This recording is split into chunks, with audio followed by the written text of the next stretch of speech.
Hello everyone, welcome back to another video. During this video, I am going to do something completely different. I really want to do a behind the scenes of my editing workflow. Now, I've wanted to do this for some time because I think it's really useful for some of you to see how I approach an image and also how I recover an image, because sometimes you take a photo in the field which you don't think is very good, but then when you actually get it into Lightroom, you can really transform the composition by a mixture of cropping and using the highlights, the whites and the blacks to really make the image pop. So I'm going to show you in this video my workflow and how I approach an image edit. Now, I haven't done an in the field video because I don't know if you can hear, I'm just getting over the flu. I've not been very well over the last week, so this is the weekend now and I'm starting to feel a little bit more human, and it's the perfect excuse to do this video. So my plan with my channel is to do a little bit more filming. So as I've said before, in the past I have tried to do that, but other things have come up, whereas now I have the green light and I'm planning on doing a video once a week or once every 2 weeks. That way you guys get more content, and also it's a great motivation for me to get out and take more photos. Before we go into the processing video, there are a couple of things I wanted to share with you. So a little bit about my plan with the channel. I have put more time into my YouTube video and I really enjoy the feedback in the comments, and a lot of people said that they found the video very calming and very immersive in the landscape, and that is so good to hear, because I set out this channel not intending to do that. It's just something I feel when I'm in the landscape, that I really connect with nature and I really connect with the surroundings and the photography too. You know, it's a real meditative experience for me, and inadvertently I've shared that and portrayed that to you. So that is something I definitely want to develop more. I want you guys to escape with me as I go on these adventures. And really see the beauty of the earth that is surrounding us, and yeah, I'd love to develop that more, so thank you for the feedback. Secondly, there's a few technical things I need to work on. I think some of you said about my tripod, that was very useful, thank you. I'm going to do some research about how to use that and get low down for shots. And then the final thing was my photography channel is developing, and I really want to have more music that's individual to me on the channel. I can sing a little bit, and I'd love to develop my channel where I can sing over my videos. So I'm currently doing some research into some music that I can use. I really love folk music, so if any of you know any old shanties that would go really well, that are nature based, that you can share in the comments, I'd really appreciate it. But I'm planning on getting the recording set up so I can record without too much noise, to a high quality, and look at working with some local artists and see how we go with that. It's always been a lifelong dream to sing and put that in my videos, so it's good to finally start it in 2022.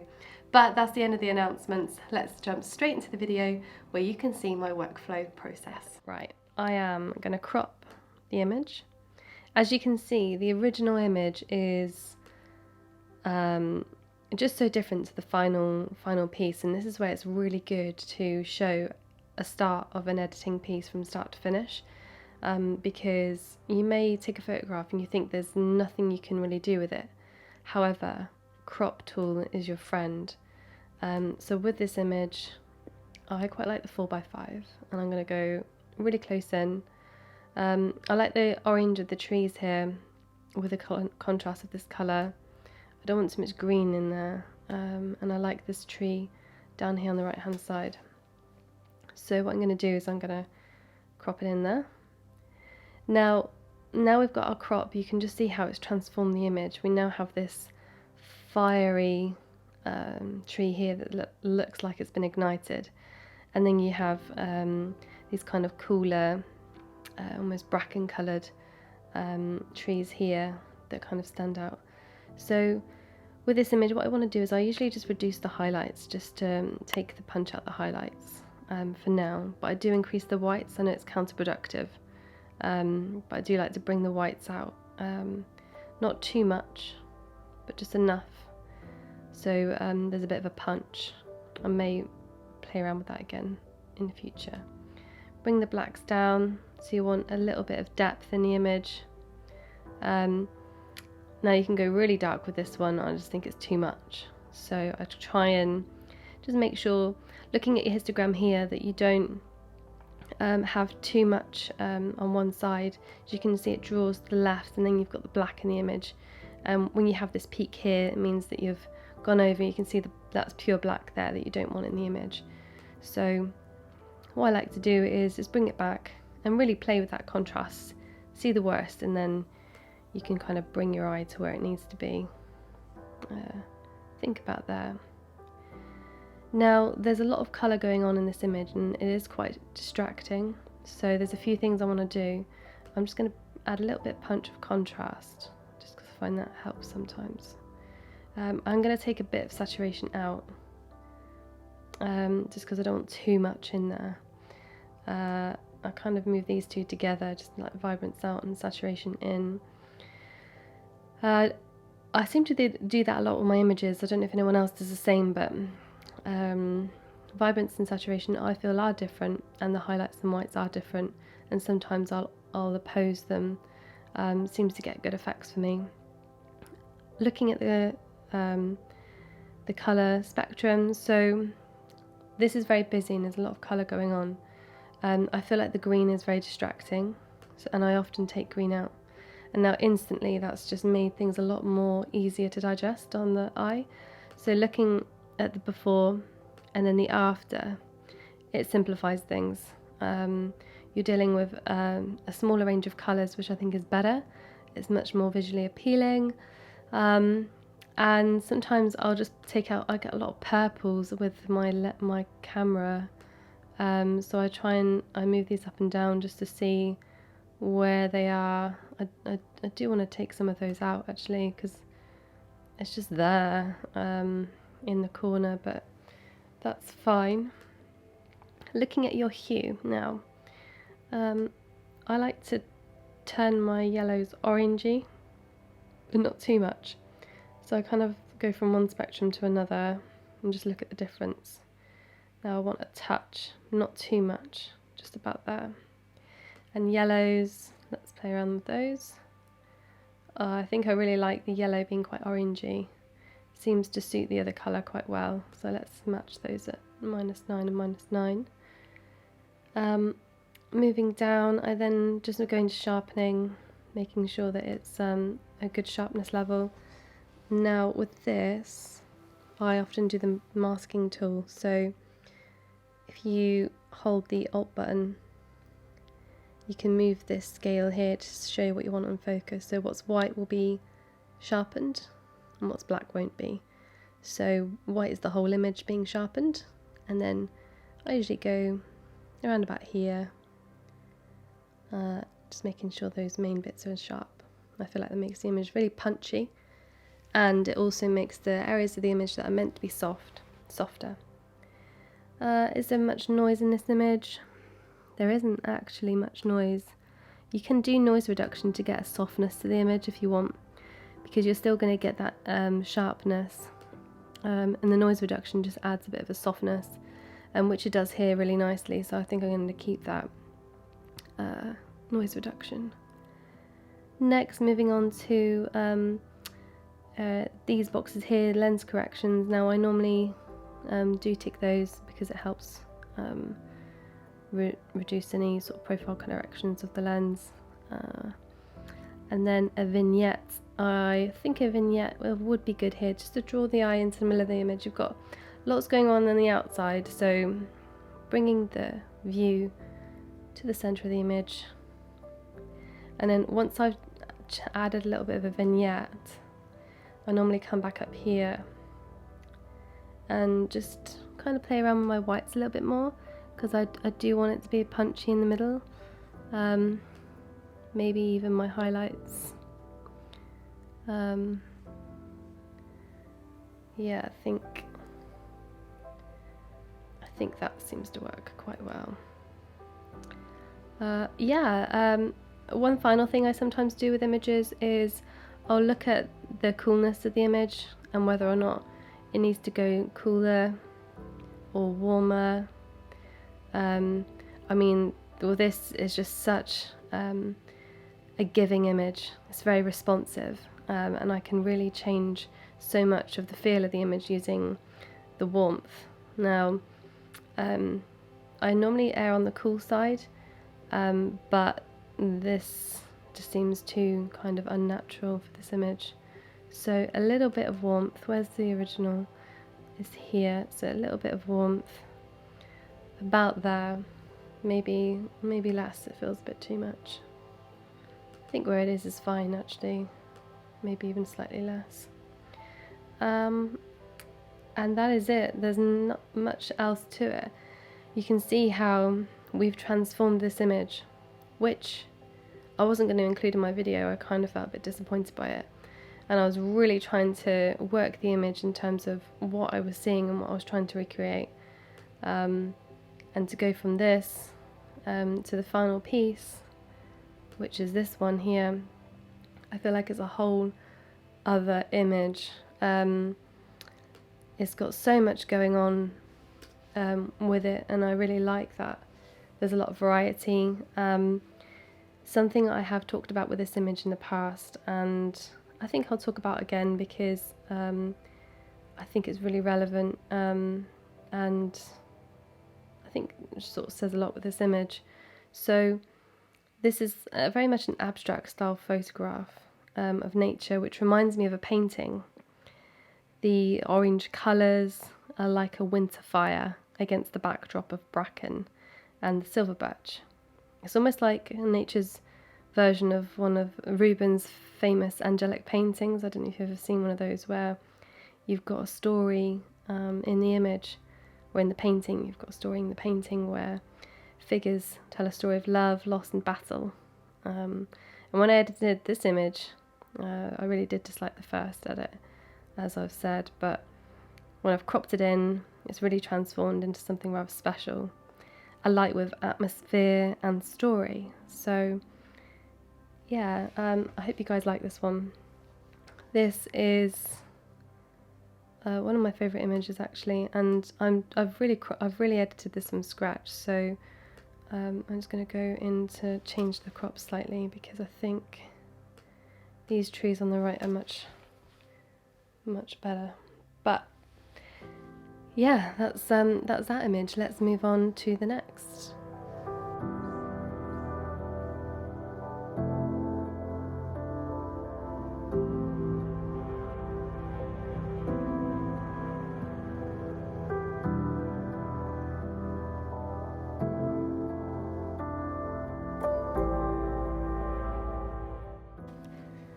This next image is an image I've taken during a trip where I didn't film. I just took my camera. It's going to be a challenge because I haven't edited this one yet, and I thought I'd do a spontaneous edit for you all to see. Right, so I'm cropping this image in. I want to find a nice 5x7 because I think it will get all the trees in. I'm mindful that there's a slight sort of tree coming up in there, so I might have to clone that out. This is quite a complex scene.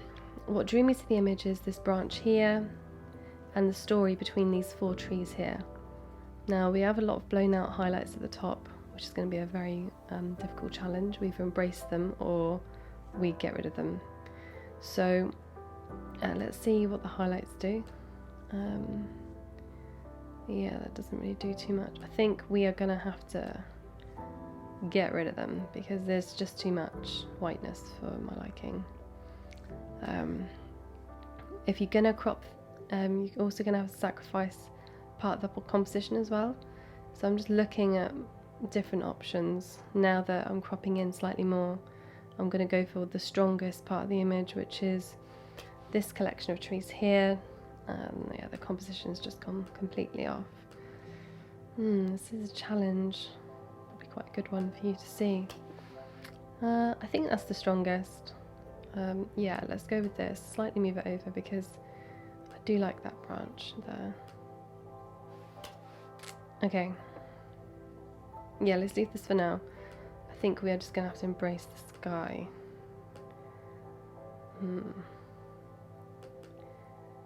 So, bring the highlights down. I don't want to do too much of that. Add a little bit of goldenness. and just bring that down.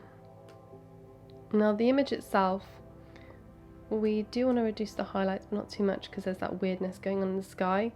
Like the colours are kind of going a bit strange. It doesn't look natural to the eye either. I do try and edit things so that they maintain their natural look. I don't want things to look too unnatural. Let's just sort out this. Quite like it's warm, nice and warm image. I'll bring the saturation, vibrance down, saturation up slightly. There's too much green in this image, so turn my greens yellowy and take them out slightly. I really like this image, but I'm just not liking the sky at all. It's really grating on me, and I think it's going to affect other people. So we're going to go panoramic. Yeah, and slightly move it to the right, because these trees aren't quite straight anyway. So there we go. We have a little bit of sense now. Always just go with your gut, you know. If you see something that's just not working, then yeah, play around with the crop. I find that can really help. Right, so now we're getting somewhere. I really want to just pull these highlights down, because there's a lot of white in the image, and then just bring some of that subtle up. Yeah, nice. And if I bring my highlights down, what I normally respond to in opposites work well for me in photography, is I'll bring my shadows up so I can really bring out the detail in the image. Just bring that exposure down. Yeah, that seems to be working quite well, and even though there's whiteness here, I feel like it kind of blends in well, and it doesn't distract too much in the image. You've got this beautiful light coming on the left here, this fallen tree, which is the sort of centerpiece of the image. Yeah, I'm liking this one so far. I don't usually add too much clarity, but maybe a touch in this may be good. Let's have a look at this. Again, I don't like too much saturation. I love to edit image with a softness, so there isn't too much saturation. Everyone's got a very different style of photography, and for me, I just love pastel, soft colours that are easy on the eye. So that green seems to be quite nice, and let's reassess these ones. We can go even yellower. Ooh, greener. I do think I like the tough one. Let's go with this. See what happens if we go like that. No, it's not looking good at all. I think we're on to the winner with this, where we just make it nice and yellowy and then we reduce it. Yeah, I think we're getting somewhere. I do like this as a warm image. Yeah, I think I am gonna call it there. This is pretty much done. I'm just gonna tweak a couple of things. Now, you can tell I'm in complete focus when I've gone quiet, which is not the best thing for a YouTube channel, but I'm in the zone. It's nice actually, because you guys can see a little bit behind the lens of like how I think and how I edit an image. What I'm doing now is I'm just going back over some of the settings that I've changed, and just working with some of the colours that I have, just bringing them out more, making them pop. Like I do like the orangey yellow rather than the yellowy yellow.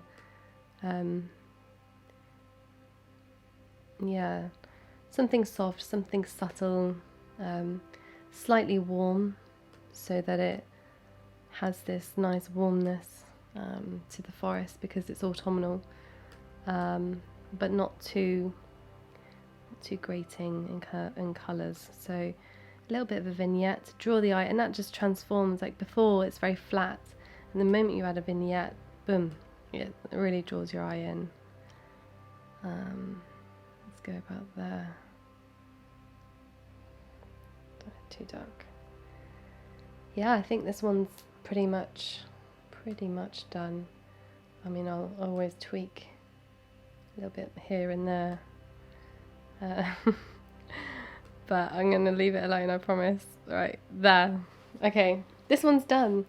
That is a quick time edit of an image, which probably wasn't very quick, but you can see how I approach photograph, and the before and after.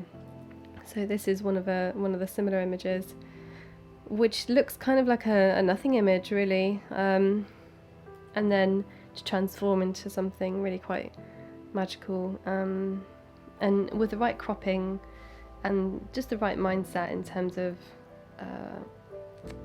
looking at something we're seeing creatively. So you're looking for a story, or sets of things that kind of work together. So I think this really works here by doing that. I hope you guys enjoyed this editing piece.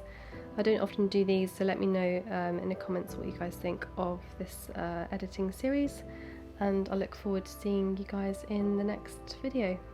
Take care.